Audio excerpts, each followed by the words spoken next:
Shalom, selamat pagi Bapak Ibu Saudara-saudara sekalian, dimanapun Bapak Ibu berada pada saat ini. Kita akan membaca firman Tuhan, kita akan merenungkan firman Tuhan pada pagi hari ini, mengacu pada bacaan harian Gereja Toraja, Injil Yohanes pasal 11, ayat 45 sampai ayat 57. Injil Yohanes pasal 11, ayat 45 sampai ayat 57. Sebelum kita membaca firman Tuhan dan merenungkan firman Tuhan, dalam kerendahan hati mari kita berdoa. Kasih setiamu menaungi seluruh kehidupan kami Tuhan, apapun adanya hidup kami. Dan tentu itu yang membuat kami sungguh bersyukur, memiliki Allah di dalam Yesus Kristus yang mengasihi kami, begitu setia kepada kami. Kami rindu membaca firman-Mu Tuhan, rindu bersekutu dengan Tuhan.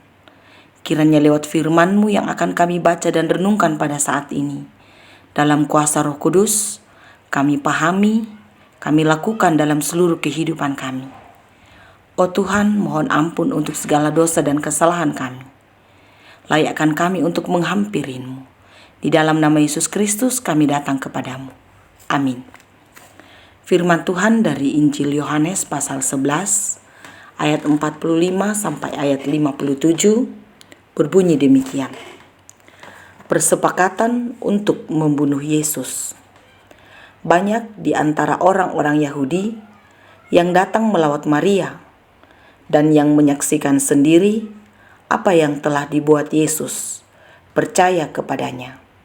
Tetapi ada yang pergi kepada orang-orang Farisi dan menceritakan kepada mereka apa yang telah dibuat Yesus itu. Lalu imam-imam kepala dan orang-orang Farisi memanggil mahkamah agama untuk berkumpul dan mereka berkata, "Apakah yang harus kita buat? Sebab orang itu membuat banyak mujizat. Apabila kita biarkan dia, maka semua orang akan percaya kepadanya dan orang-orang Roma akan datang dan akan merampas tempat suci kita serta bangsa kita." Tetapi seorang di antara mereka, yaitu Kayafas, imam besar pada tahun itu, berkata kepada mereka, "Kamu tidak tahu apa-apa, dan kamu tidak insaf, bahwa lebih berguna bagimu jika satu orang mati untuk bangsa kita daripada seluruh bangsa kita ini binasa." Hal itu dikatakannya bukan dari dirinya sendiri, tetapi sebagai imam besar. Pada tahun itu ia bernubuat bahwa Yesus akan mati untuk bangsa itu, dan bukan untuk bangsa itu saja, tetapi juga untuk mengumpulkan dan mempersatukan anak-anak Allah yang tercerai-berai. Mulai dari hari itu mereka sepakat untuk membunuh dia. Karena itu, Yesus tidak tampil lagi di muka umum di antara orang-orang Yahudi. Ia berangkat dari situ ke daerah dekat padang gurun, ke sebuah kota yang bernama Efraim, dan di situ ia tinggal bersama-sama murid-muridnya. Pada waktu itu, hari raya Paskah orang Yahudi sudah dekat, dan banyak orang dari negeri itu berangkat ke Yerusalem untuk menyucikan diri sebelum Paskah itu. Mereka mencari Yesus, dan sambil berdiri di dalam bait Allah, mereka berkata seorang kepada yang lain, "Bagaimana pendapatmu? Akan datang juga kah ia ke pesta?" Sementara itu, imam-imam kepala dan orang-orang Farisi telah memberikan perintah supaya setiap orang yang tahu di mana dia berada memberitahukannya, agar mereka dapat menangkap dia. Amin firman Tuhan. Bacaan kita ini diberikan tema persepakatan. Berbicara tentang persepakatan, Bapak Ibu Saudara-saudara, biasanya melibatkan lebih dari satu orang, bahkan bisa melibatkan sekelompok orang. Bacaan kita baru saja Yesus melakukan satu mujizat. Luar biasa ya. yang tak satu orang pun dapat bisa lakukan. Di ayat sebelumnya bacaan ini diceritakan, Yesus membangkitkan seorang yang bernama Lazarus. Ayat 44 bacaan ini. Tentu dengan perkara besar ini, perkara beras besar yang dilakukan oleh Yesus, mendapat pengaruh besar bagi orang-orang yang terlibat langsung dalam hal ini melihat dengan mata kepala sendiri mujizat yang dilakukan oleh Yesus. Dengan hal itu mereka percaya kepada Yesus. Dengan hal itu mereka mau menerima Yesus. Namun, meski banyak yang percaya dan mau menjadi pengikut Yesus, di sisi yang lain, tetap saja ada orang-orang tertentu yang tidak mau menerima Yesus.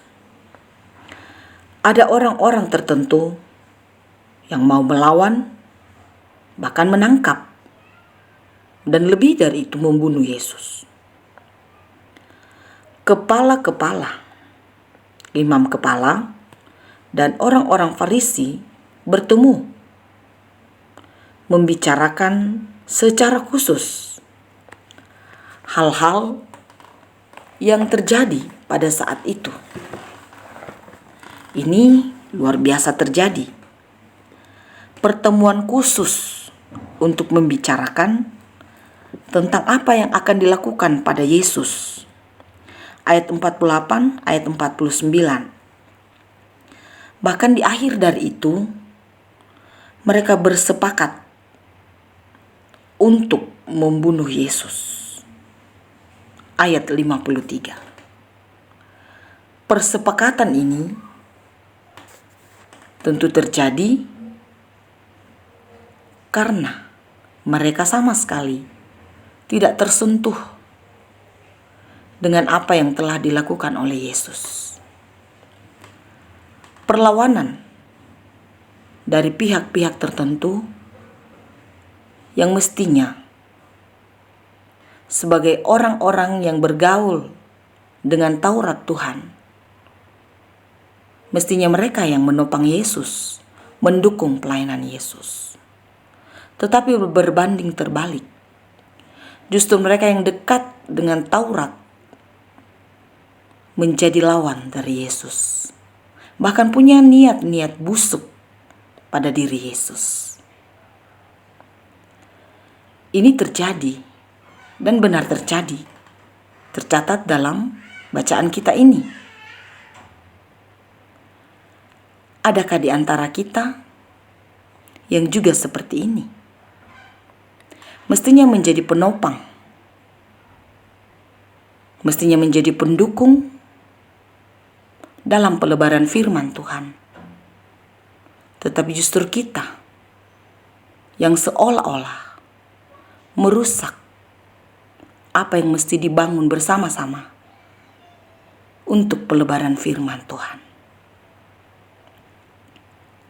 Firman Tuhan ini jelas menceritakan segala yang dilakukan oleh Yesus, hal yang terbaik, agar semua orang tahu dan percaya jalan kebenaran yang sesungguhnya, yang telah dinyatakan oleh Yesus.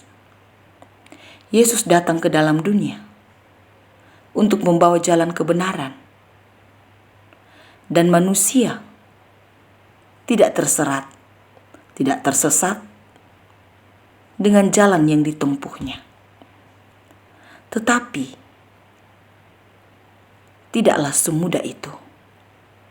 Ada saja orang yang mau menutup diri, yang tidak memberikan hatinya, kehidupannya untuk disapa oleh Yesus. Mereka bersepakat untuk melakukan kejahatan kepada Yesus. Persepakatan terjadi di antara mereka. Karena bagi Yesus sendiri, saatnya belum tiba. Dan karena itu, bacaan kita mencatat bahwa Yesus tidak tampil lagi di muka umum di antara orang-orang Yahudi. Yesus berangkat ke daerah dekat padang gurun, ke sebuah kota yang bernama Efraim.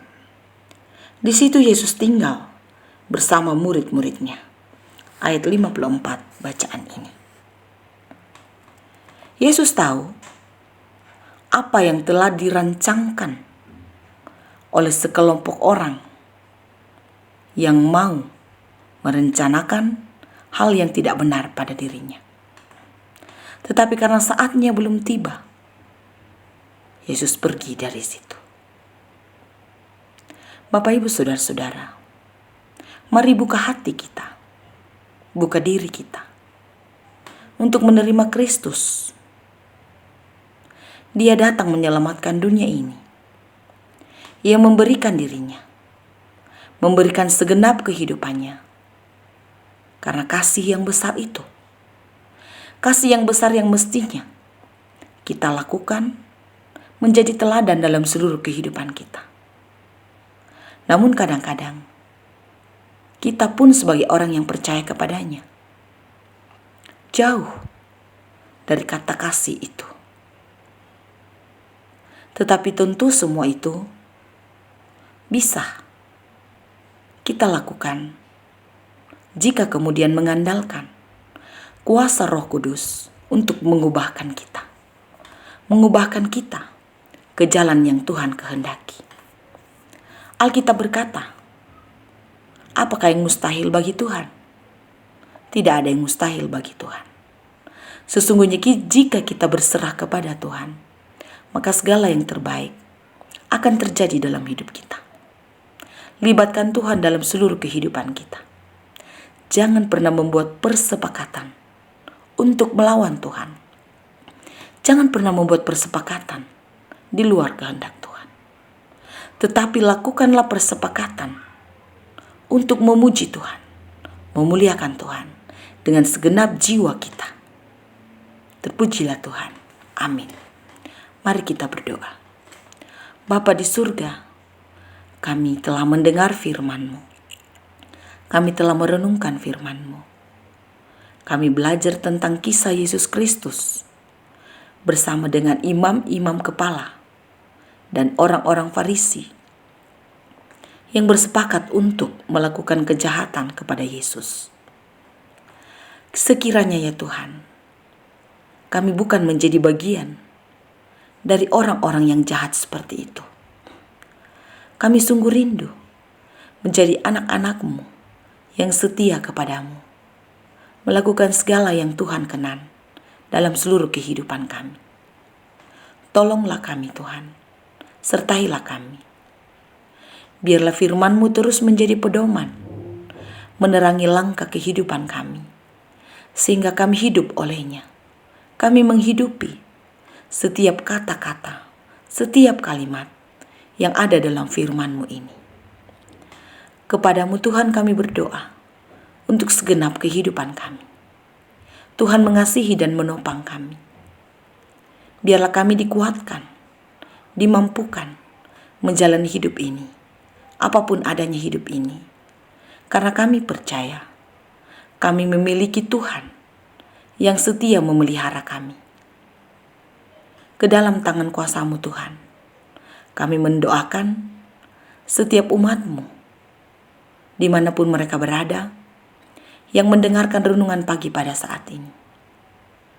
Segala apapun yang dirindukan, yang direncanakan, yang dialami, oh Tuhan, hadirlah, kuatkan, hiburkan, dan mampukan.